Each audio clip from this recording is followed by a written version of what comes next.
तो आप एक बिगिनर हो एनिमेशन में एंड आप भी बनाना चाहते हो एक अच्छा एनिमेशन वीडियो एंड आपके पास पीसी भी नहीं है, जिसके लिए आप सर्च करते हो how to make animation video in mobile, जिसके बाद आपको बहुत से लोगों की एनिमेशन ट्यूटोरियल वीडियो मिल जाती होगी। हाँ, वो अलग बात है कि मेरी नहीं मिलती। तो उसमें आपको बताया जाता है कि एनिमेशन क्या होती है। यही नहीं, कुछ लोग तो प्रैक्टिकली एनिमेशन के लिए कैरेक्टर्स वगैरह ड्रॉ करके भी दिखाते हैं, बट एनिमेशन ड्रॉ करने से पहले एक बहुत इंपॉर्टेंट चीज होती है जिसके बारे में लोग बात नहीं करते, जो कि है एनिमेशन वीडियो का बैकग्राउंड। तो कोई भी सीन क्रिएट करने से पहले आपको सीन के लिए बैकग्राउंड बनाना होगा। तो कैरेक्टर्स बनाने के लिए आपको पहले बैकग्राउंड डिजाइन करना आना चाहिए। तो आज मैं आपको ये बैकग्राउंड बना के दिखाऊंगा अपने मोबाइल पे, जिसके लिए मैं आपको एक ऐसे एप्लीकेशन के बारे में बताऊंगा जिससे आप anime background as a beginner भी बना सकते हो, भले ही आपने आज सुबह ही एनिमेशन स्टार्ट करी हो। एंड यहाँ तक कि मैं भी एक बिगिनर हूँ, उसके बावजूद भी मैंने ये प्रोफेशनल एनिमे बैकग्राउंड बनाया है, और वो भी अपने मोबाइल पर। खाओ माँ कसम। तो कैसे बनाया, चलो दिखाता हूँ।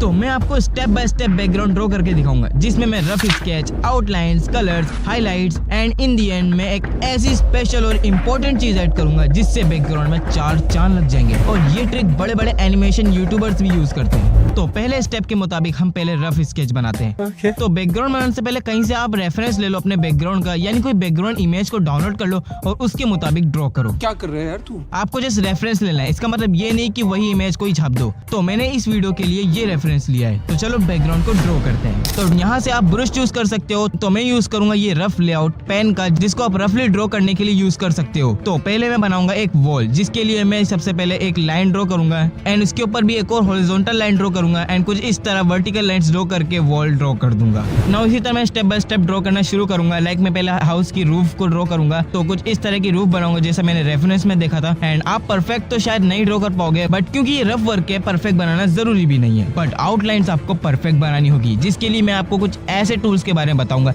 जिससे आप आसानी से परफेक्टली ड्राइंग कर सकोगे एज अ बिगिनर भी। ओके, तो हमारा हाउस रेडी है। मैंने इसमें विंडोज और डोर भी ऐड करा है। तो हमारा बेसिक हाउस तो रेडी है। नाउ अब मैं बनाऊंगा हाउस के पीछे का बैकग्राउंड। तो पता है ना आपको क्या करना है।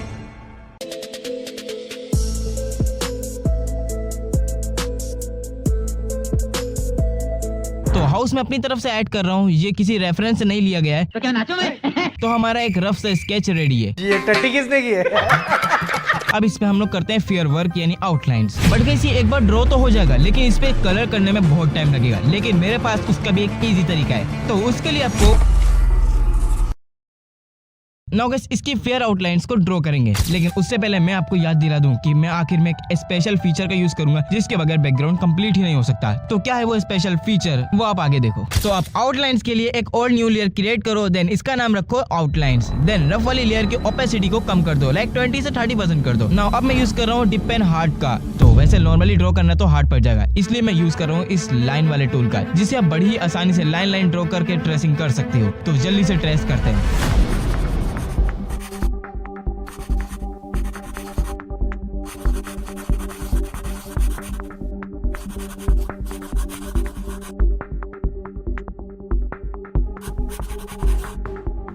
नाउ मैं आपको ड्रॉ करने का इससे भी आसान मेथड बताऊंगा। तो वो ये है कि आपको स्केल टाइप ऑप्शन पे क्लिक करना है एंड देन यहाँ पर आपको स्केल के ऑप्शन को चूज कर लेना है।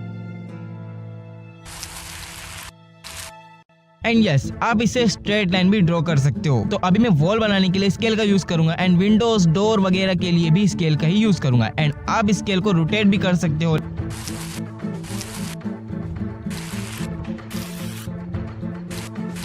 एंड गाइस मैं एक विंडो बना देता हूँ। तो सबसे पहले यहाँ पर एक लाइन ड्रॉ कर लो एंड कुछ इस तरीके से इधर भी लाइन ड्रॉ करके, और यहाँ पर आपको एक विंडो का शेप दे देना है। तो कुछ इस तरीके से मैंने विंडो का शेप दे दिया, जिसके मैंने 2 मिरर्स भी बनाए, ठीक है। एंड मैं इसका डुप्लीकेट लेकर साइड में लगा दूंगा। तो वो कैसे करें, जा पूछ क्या? जरा यहाँ देखो, यप सिलेक्शन का ऑप्शन सिलेक्ट करो ड्राइंग पार्ट को। अगर कुछ एक्स्ट्रा सिलेक्ट हो जाए तो इस पर क्लिक करके आप पर्टिकुलर एरिया को डीसिलेक्ट भी कर सकते हो। नाउ यहाँ से इसको कॉपी करो, देन पेस्ट कर दो, देन ड्रैग करके यहाँ प्लेस कर दो। मजा आ रहा है?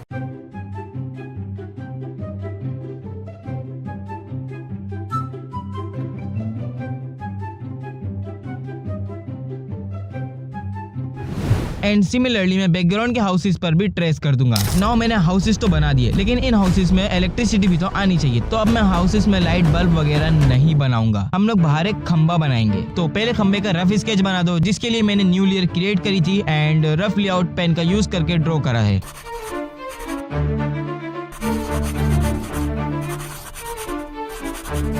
एंड रफ वाली लेयर की ओपेसिटी को कम कर दो एंड दोबारा एक और लेयर क्रिएट करके इसको फेयर कर लो।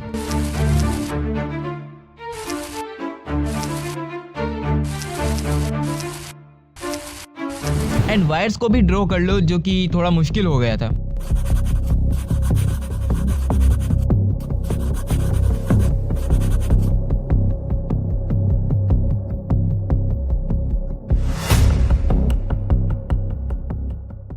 तो नाउ अगला स्टेप है कलर। ये कलर्स करने में मुझे 5 मिनट से ज्यादा टाइम नहीं लगा। खाओ माँ कसम। तो मैंने ये कैसे किया, बट कैसे एक बार ड्रॉ तो हो जाएगा, लेकिन इस पे कलर करने में बहुत टाइम लगेगा। लेकिन मेरे पास उसका भी एक इजी तरीका है। तो उसके लिए आपको ये बकेट वाले ऑप्शन का यूज करना होगा। तो सबसे पहले आपको पोल की आउटलाइन वाली लेयर का डुप्लीकेट लेना है एंड इसका नाम रखो कलरिंग एंड बकेट का यूज करके पोल पर कलर कर दो।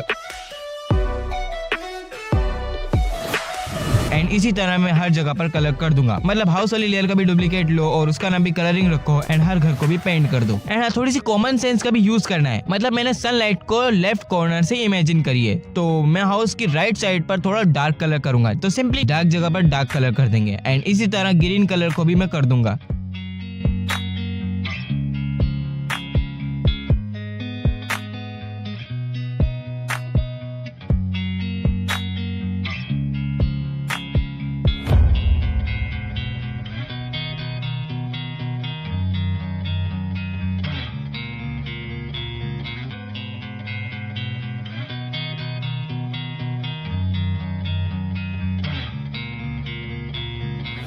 नाउ अब मैं बनाऊंगा स्काई। तो सिंपली न्यू लेयर क्रिएट करो जिसका नाम रखो स्काई। देन बकेट रूल का यूज करके इस पे स्काई ब्लू कलर ऐड कर दो। देन यहाँ से एयर ब्रश वाला ब्रश लेकर और लाइट ब्लू कलर लेकर ऊपर जरा सा शेड दे दो। नाउ अब मैं बनाऊंगा क्लाउड्स, जिसके लिए मैं वाटर क्लाउड ब्लीड ब्रश का यूज करूंगा। व्हाइट कलर चूज करके कुछ इस तरह क्लाउड क्रिएट कर दो।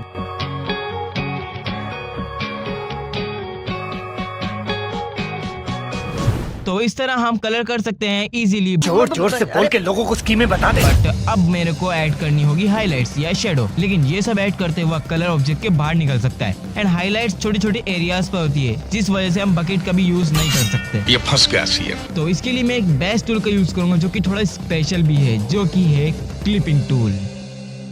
नाउ गाइस, हाइलाइट्स ऐड करने से पहले मैं आपको बता दूं कि मैंने इस बिल्डिंग में थोड़ी बहुत कलरिंग चेंजेस भी करी है। नाउ अब न्यू लेयर क्रिएट करो एंड जिस पर आप हाइलाइट्स ऐड करना चाहते हो, लाइक मैंने हाउस के बैकग्राउंड के हाउस का और खंबे के लिए अलग अलग लेयर क्रिएट करी है। तो मैं पहले हाउस वाली लेयर पर हाइलाइट्स ऐड करूंगा। तो सबसे पहले हाउस वाली जो कलर वाली लेयर है उसके भी ऊपर एक न्यू लेयर क्रिएट करो एंड इसका नाम रखो शेड या हाईलाइट। नाउ जो शेड वाली लेयर है इसको क्लिपिंग कर दो, जिससे होगा क्या, जो क्लिपिंग करने वाली लेयर के नीचे वाली लेयर है उस पर जहां जहां जिस एरिया पर कलर हुआ होगा, क्लिपिंग वाली लेयर पर सिर्फ वही जगह कलर अप्लाई होगा, उसके अलावा कहीं नहीं होगा। तो पहले मैं जहां हाइलाइट्स या शेडो ऐड करना होगा वहां का कलर पिक करूंगा। देन इसको डार्क करो एंड इसको नीचे याद से कर देना। Then introducing a new tool, one of the special tool, जो कि है ये, जिससे आप कुछ इस तरीके से पॉइंट वाइज ड्रॉ कर सकते हो। तो मैं जहाँ शेडो पड़नी चाहिए वहाँ शेडो ऐड करूंगा। लाइक रूफ की वजह से रूफ के नीचे थोड़ा सा एरिया डार्क होगा, तो यहाँ मैं थोड़ी बहुत डार्कनेस कर दूंगा, यानी थोड़ी बहुत शेडो ऐड कर दूंगा। कुछ इस तरीके से पॉइंट वगैरह डाल के मैं कुछ इस तरीके से शेडो वगैरह ऐड कर लूंगा। एंड इस टिक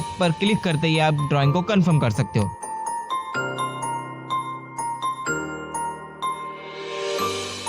एंड क्लिपिंग वाली लेयर की ओपेसिटी को कम कर देना, लाइक 60 to 70% कर देना। और ये आपको हर हाईलाइट वाली लेयर पर करना है, यानी हर हाईलाइट वाली लेयर की आपको ओपेसिटी को 60 या 70% टच कर देनी है। तो ये सब आपकी इमेजिनेशन पर बेस्ड है। आपको इतनी समझ होनी चाहिए कि कहाँ पर रोशनी आ सकती है। लाइक ग्रीन कलर की जो रूफ है उसके ऊपर छोटी सी हाईलाइट की लाइन ऐड कर सकते हैं। विंडो की कांचों पे भी हाईलाइट्स ऐड कर सकते हैं और विंडोज पर भी हाईलाइट ऐड कर सकते हैं कुछ इस तरीके से। एंड कहाँ कहाँ अंधेरा हो सकता है, लाइक विंडो के राइट साइड पर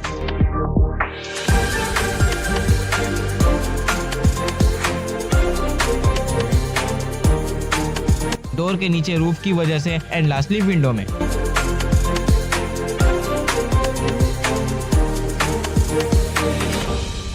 तो इसी तरह मैं बाकी हाउसेस पर भी हाईलाइट्स या शेडो ऐड करूंगा। एंड एक चीज आप तो नोटिस करना भूल ही गए, क्लाउड्स पे भी तो हाईलाइट्स हुई हुई है, जो कि मैंने इसी क्लिपिंग का यूज करके करी हुई है, तो आप समझ जाना कि ये किस तरह हुई हुई है, ठीक है।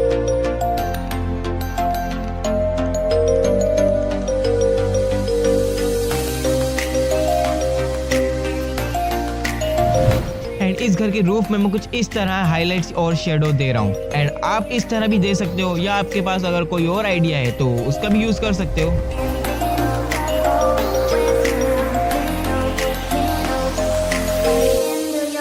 एंड आपको पता ही है कि लाइट लेफ्ट से आ रही है, तो विंडो का राइट साइड भी डार्क होना चाहिए। तो मैं विंडो के राइट साइड को कुछ इस तरीके से डार्क कर दूंगा। एंड रूफ के नीचे वाले हिस्से पे भी डार्कनेस होगी, तो वहां भी डार्क कलर कर दूंगा। एंड लेयर की ओपेसिटी को कम भी कर दूंगा। ओके, एंड हमारा पोल तो बाकी रह गया, तो समझ गए आपको क्या करना है।